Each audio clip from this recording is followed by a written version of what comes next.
بسم اللہ الرحمن الرحیم رب اعنی علی ذکرک و شکرک و حسن عبادتک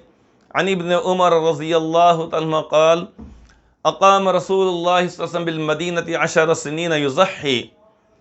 محترم بزرگوں اور دوستو، حضرت عبداللہ ابن عمر رضی اللہ عنہ راوی ہیں۔ یہ بہت بڑے صحابی حضرت عمر فاروق اعظم رضی اللہ عنہ کے صاحبزادے ہیں۔ وہ کہتے ہیں کہ حضرت رسول اکرم صلی اللہ علیہ وسلم نے مدینہ طیبہ میں 10 سال قیام فرمایا۔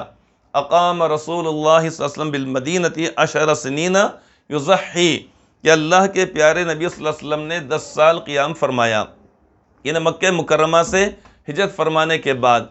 اور اس 10 سال کے عرصے میں آپ نے کبھی بھی قربانی کا ناغہ نہیں فرمایا،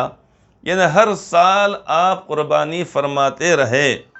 آپ نے عملی طور پر امت کو یہ بات بتلائی کہ دیکھو، قربانی زندگی بھر تمہارے لیے لازم، واجب اور ضروری ہے۔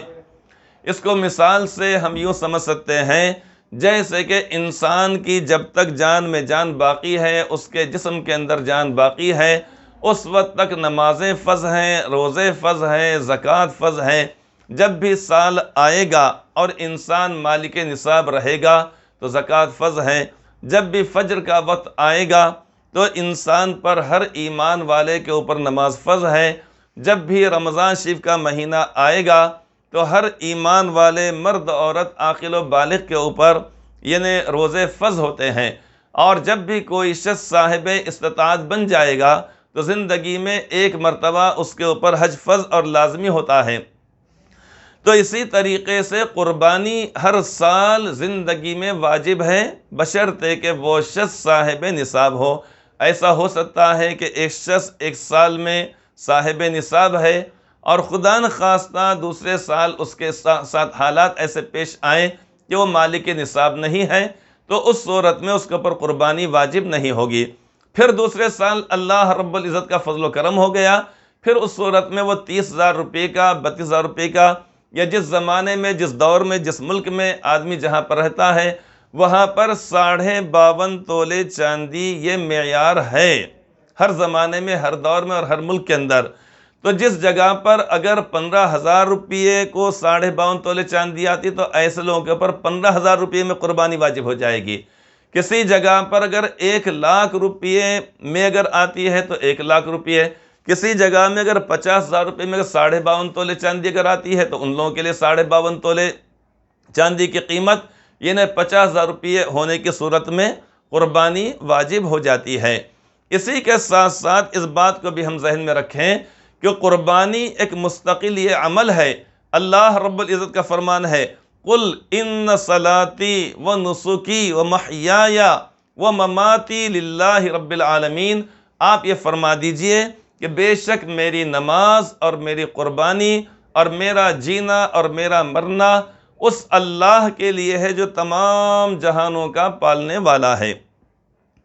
تو یہاں پر یہ بتلایا گیا ہے کہ انسان کی ساری زندگی اللہ رب العزت کی عبادت اور بندگی کے لیے اور اطاعت اور فرما برداری کے لیے وقف کر دی گئی ہے۔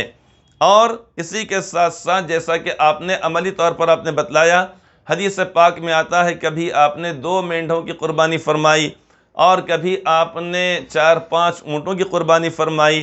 اور حجۃ الوداع کے موقع پر تو آپ نے 100 اونٹوں کی آپ نے قربانی فرمائی۔ کتنے اونٹوں کی؟ 100 اونٹوں کی آپ نے قربانی فرمائی، جس میں سے 63 اونٹوں کو خود آپ نے اپنے دست مبارک سے نحر فرمایا۔ یعنی اونٹ کو جو ذبح کیا جاتا ہے وہ ذبح کرنے کا وہ انداز ایک الگ ہوتا ہے۔ اور دوسری بات یہ ہے کہ مینڈھا ہے، بکرا ہے، دمبا وغیرہ ہے، اس کو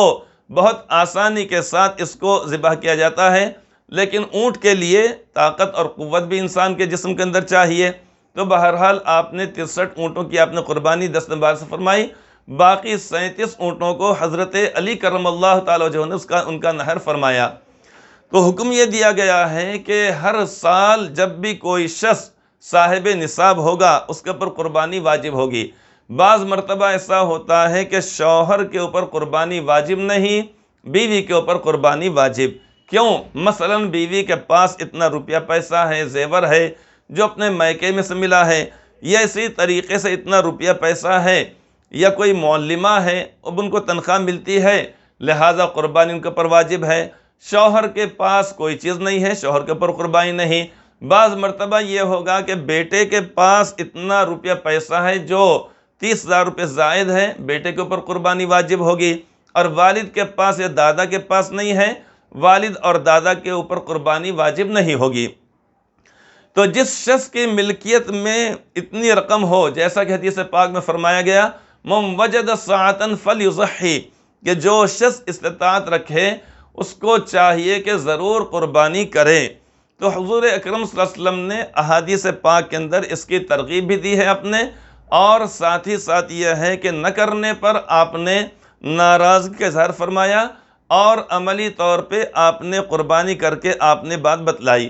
اسی کے ساتھ ساتھ اللہ تبارک و تعالیٰ اس شخص کو جو قربانی کرتا ہے، قربانی کے جانور کے جسم پر جتنے بال ہوتے ہیں ہر بال کے بدلے ایک ایک نیکی عطا فرماتے ہیں۔ حضرات صحابہ کرام نے عرض کیا یا رسول اللہ ما هذه الاضاحی، یا رسول اللہ اے اللہ کے پیارے رسول صلی اللہ علیہ وسلم، آخری قربانیاں کیا چیز ہیں؟ تو آپ نے فرمایا کہ سنت ابیکم ابراہیم علیہ السلام، تمہارے والد بزرگوار حضرت ابراہیم علیہ السلام کی سنت ہے۔ انہوں نے کہا فما لنا فیہا یا رسول اللہ، یا رسول اللہ اللہ تعالی ہم کو اس پر کیا عطا فرمائیں گے؟ آپ نے فرمایا کہ بکل شعرۃ حسنۃ، کہ ہر بال کے بدلے اللہ تبارک و تعالیٰ ایک ایک نیکی عطا فرمائیں گے۔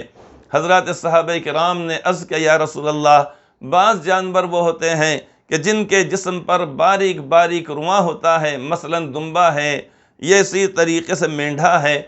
تو کیا اس پر بھی ہم کو ثواب ملے گا؟ تو آپ نے فرمایا کہ بکل شعرۃ من الصوف حسنۃ، کہ اللہ تبارک و تعالیٰ ہر بال کے بدلے، ہر رواں کے بدلے ایک ایک نیکی عطا فرمائیں گے۔ ایک دوسری حدیث پاک میں تو آپ نے بات ارشاد فرمائی کہ وَإِنَّهُ لَيَأْتِي يَوْمَ الْقِيَامَةِ بِقُرُونِهَا وَأَشْعَارِهَا وَأَظْلَافِهَا، آپ نے فرمایا بے شک قیامت کے روز قربانی کا جانور زندہ کر کے لائے جائے گا تو وہ ایسی حالت میں آئے گا کہ اس کے جسم پر سینگ بھی ہوں گے، یعنی جو جانور ہم یہاں پہ قربانی ہم نے کی ہے، اگر اس جانور کے جسم کے اوپر، سر کے اوپر سینگ اگر ہے تو وہاں پر ایسی حالت میں آئے گا۔ اسی طریقے سے آپ نے فرمایا آنے کا مطلب یہ ہے کہ اللہ تبارک و تعالیٰ آخرت میں قربانی کرنے والے کو جہاں پر بالوں کے بدلے میں نیکی عطا فرمائیں گے، تو اس کے سینگ کے بدلے میں، اس کے کھر کے بدلے میں بھی اللہ تبارک و تعالیٰ ایک ایک نیکی عطا فرمائیں گے، سینگ کی تعداد کے مطابق، سینگ کے وزن کے مطابق۔ اسی طریقے سے ہم لوگ جو پائے وغیرہ استعمال کرتے ہیں، اب اس کے بعد اس کے اوپر جو یعنی ہڈی وغیرہ ہوتی ہے، یہ جس کو کھر کہا جاتا ہے، جس کو پھینک دیا جاتا ہے، سخت جو چیز ہوتی ہے، لیکن آخرت میں اللہ تبارک و تعالیٰ اپنے بندے کو اس کے مطابق بھی ثواب عطا فرما دیں گے، تعداد کے مطابق بھی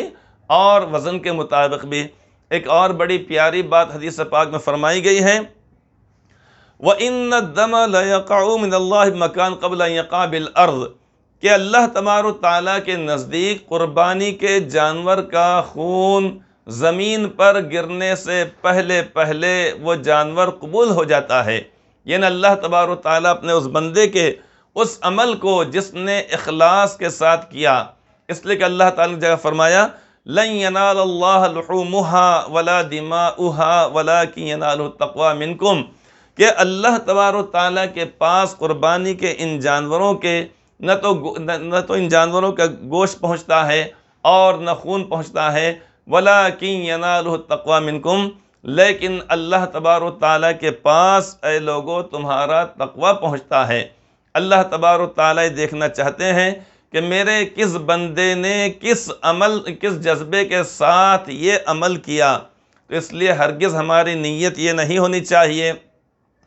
کہ رسمی طور پہ ہم قربانی کر رہے ہیں یا شرما شرمی میں قربانی کر رہے ہیں، یا اگر ہم نہیں کریں گے تو لوگ کہیں گے کہ دیکھو اتنا مالدار ہے مگر یہ آدمی کتنا بخیل ہے، کتنا کنجوس ہے کہ قربانی نہیں کر رہا ہے۔ اگر نیت میں اگر اس طریقے سے فطور ہوگا، کھوٹ اگر ہوگا تو اللہ تعالیٰ کے پاس وہ عمل قبول نہیں ہوگا۔ ہمارا جذبہ انتہائی صادق ہونا چاہیے، جذبہ ہمارا یہ ہونا چاہیے کہ ہم کو اللہ تبارک و تعالیٰ کے حکم پر عمل کرنا ہے، اللہ کے خلیل کی سنت کو زندہ کرنا ہے، اور اللہ تعالیٰ کے لاڈلے نبی صلی اللہ علیہ وسلم کا جو فرمان مبارک ہے اس کے مطابق ہم کو عمل کرنا ہے۔ اس نیت سے اور اس جذبے کے ساتھ جب ہم قربانی کریں گے تو پھر ہم آخرت میں اللہ تعالیٰ کے پاس اتنے اجر و ثواب کو پائیں گے کہ جس کا ہم تصور بھی نہیں کر سکتے۔